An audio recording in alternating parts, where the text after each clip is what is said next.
What's going on, you guys? So, I've been kind of absent for, I would say, probably a week, maybe longer. I didn't even check my YouTube feed and stuff like that to see when the last time I posted a video, but it's been quite a while.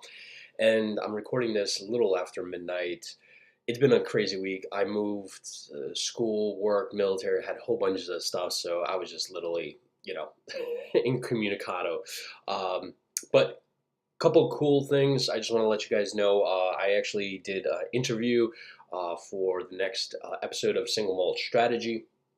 So that's going to be in the works and should be released next week. In the meantime, I wanted to do a video because I saw this and this is really cool. This is from the Grand Tactician. These are the guys that are making the upcoming Civil War game, and I'm really psyched for this. So let's just jump right into it. I read a little bit because I couldn't hold back, but let's just go right into it. So the campaign map is designed to include all the most important theaters of the American Civil War to allow utilizing historical strategies like the Scots Great Snake to win the war. The campaign will be dynamic and will not force the player to follow any certain path to victory. So there's enough space to devise your own plan as well. So that's really awesome. I run into a lot of Civil War games where they kind of put you from scenario to scenario to scenario where it kind of goes off the beaten path maybe a little bit, but always kind of goes back to that main, like if you fight Gettysburg, you might, win the game at, surrounding Washington, D.C., but it really kind of goes along that path. If, you lose Gettysburg, you're most likely going to fight, the wilderness next, and it just kind of, you lose a bit. The map itself is an open 3D terrain, just like the battle maps.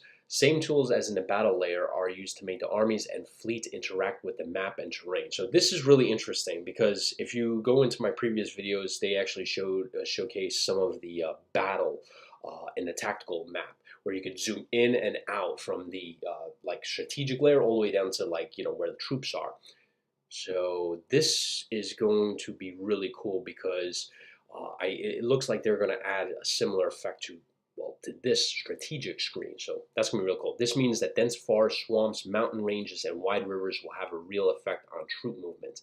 The road network is more scarce in the west, with distances being longer in general there, limiting campaigns with large armies considerably, as the armies will need to be resupplied. While on hand, the Great Rivers will be an obstacle. Oh, that's going to be awesome. That's gonna be really cool. On the other hand, they will provide movement options if streamers and gunboats are available, and if the enemy fortifications along the waterways can be captured. That's really cool. I like that.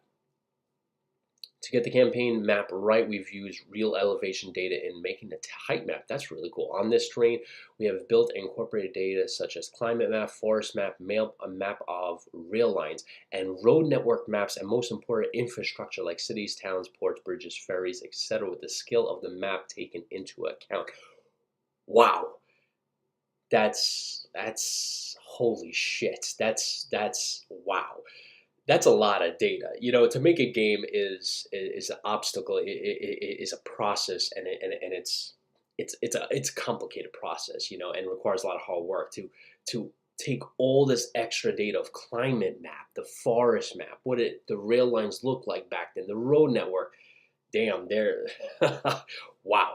For the states and cities, we have used historical population data from the censuses. Wow. All in all, the map will include a wealth of resource information, and this will allow us to bring the map alive later in the development with production, dynamic economy, trade, and more. In addition to the 3D map itself, be sure that our map specialist, Wazel, is working on hand-drawn, period-inspired paper map. Nice. Like the ones you've seen in the battles. Whole. So yeah, so it looks like the thing I was kind of expecting is going to happen. That's awesome. The only thing that I want to kind of highlight here, and this will allow us to bring the map alive later in development. So I wonder if this is going to come out in. Yeah, no, I thought that for a second that might come out later in DLC, but I guess later in development while the game is closer to release. Okay. I was kind of worried that for a second might come, some of the things might come in DLC, but that's not what I'm reading there. All right. Border states, fronts. Before and during the Civil War of the political map of the United States changed numerous times. Territories were redrawn and eventually incorporated as new states. In the 19th century saw a mass movement of immigrants to the West seeking better fortunes and gold. While the white man moved west, the native tribes were pushed aside, eliminated, and confined. By the 1850s, the areas depicted in the campaign map had seen forced relocations of native tribes, Trail of Tears, to the west of the Mississippi to modern-day Oklahoma. While most changes were in the Midwest and West, the war saw also changes in the East, the biggest change being in the partition of Virginia. For this reason, we incorporated a border system in the game where the political map of the Civil War can change during the campaign. While the changes will be historically driven, like admission of Kansas from a territory to a state, it will not be set in stone. Nice. Whether the people of the brand new state will follow the call of the Union. That's pretty cool. I like that. So states can go back and well, I guess at least Kentucky can go either for the Union or the Confederacy. I wonder if like maybe Maryland, Delaware, other border states can kind of switch sides. It's gonna be ownership of the states will not be either or, especially the border states can have much or little sympathy to both sides of the conflict, and the actual front line will not strictly follow the state borders. A state can therefore provide recruits to both sides. Interesting, which actually did happen, depending on local support. And the support of the states could well change during the campaign. And of course, there will be tools to prop or lose support in the states. For example, appointing local political figures to lead your armies in the field may ensure state loyalty in the short run. Yeah, kind of a couple of generals that happened with. But can they provide the leadership required without personal clashes with others? High casualties among troops recruited from the state, drafting and raiding, among other things, can demoralize the population and even force them to abandon the cause. Oh, interesting. And while Native Americans have been pushed aside for decades, a new strife could see both sides trying to win their support.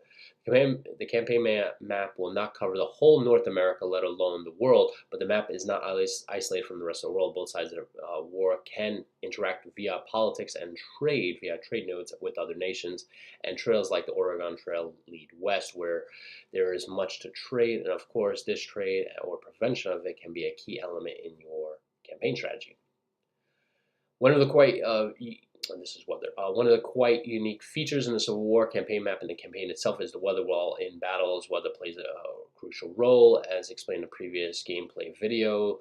On the campaign map, weather may well ruin your otherwise brilliantly planned military campaign or save you from a disaster. The weather, of course, cannot be planned, and even forecasting is very difficult. The end result can easily be another mud march with the movement snail paced, the men being miserable, and an increasing amount of troops falling sick or deserting, which pretty much that took a lot of casualties in this war, much more than actual combat from what I understand. To achieve a realistic weather simulation, we incorporate information such as annual averages for temperature, humidity, chance of rain, and snow coverage on a campaign map. Then our coder, Oliver, taught himself a thing or two about meteorology. The end result is fully dynamic weather system across the whole campaign map, where weather fronts are created and move accordingly to real-world data. Wow, shit. There will not be any kind of universal weather or predefined weather zones. Instead, that's awesome. I love that unpredictability. That's what I want. Instead, the rain and thunderstorms gather, move around, and shudder dynamically during the campaign, adding to the excitement, as you will never know what to expect. Except if you know a thing or two about meteorology, then you can make educated guesses.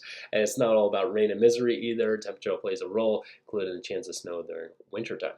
So in the end, when you're moving your armies and fleets around the map, you may hit a weather front that makes life miserable. And when engaging in a field battle, information is carried over to the battle weather system. In the above image, you see the dynamic weather system in action. The rain and thunderstorms, cloud are shown over the landscape. Also drawn are the political borders, but from what year, and could this be a hint of some sort? The focus is in the campaign. So far, we have discussed mostly the battles in the game and mentioned the campaign mostly in side notes. Many followers have approached us asking whether the campaign will simply be a continuation of battles according to outcomes or a rigid system that runs as they historically did. Can the player recruit troops and appoint commanders as he wants? Hopefully the above description sheds some light on this topic. Also, if you watched the interview that we did at Single Mall Strategy, the developers go into a lot of detail there. So be sure to go in there because there's a lot of content there. As I'm writing, the basic map functions discussed above have been implemented, and we are populating the map with terrain features like rivers, forests, and swamps, and game objects like cities, towns, infrastructure. Next step will be to make the campaign game play come to life by adding the UI, economic models, politics, and so on. We will visit these topics later in the dev blogs. So let's take a look at this. So you see the rain here. This is definitely a zoomed out version of it. You have the states here all nicely drawn here. Got Canada up there. I wonder if there's going to be like little boxes here that kind of simulate where, you know, England's going to be like London here. Kind of the age-odd system where, you know, you don't have to include Europe. You could just put like a entry point here kind of thing. But yeah, guys, I'm really psyched about this. I knew this game was, you know, deep in my heart, I knew this game was going to be it. It was gonna become the best Civil War strategy and tactical game ever made, and it's well on its way to do that. So I can't wait. This is oh man, I can't wait till this game comes out. I want to see if I can get my hands on a beta copy because daggone man, I will join any Kickstarter if I have to. I definitely need to get my hands on this. Anyway, be sure to, you know, subscribe to them on their Twitter feed. I will post their little tag here on the screen here so you can follow them. Anyway, guys, that does it for this. I will hope to post at least more videos throughout the week. Just got a lot of going on, you know, such as life. I will catch you guys next one. See you then.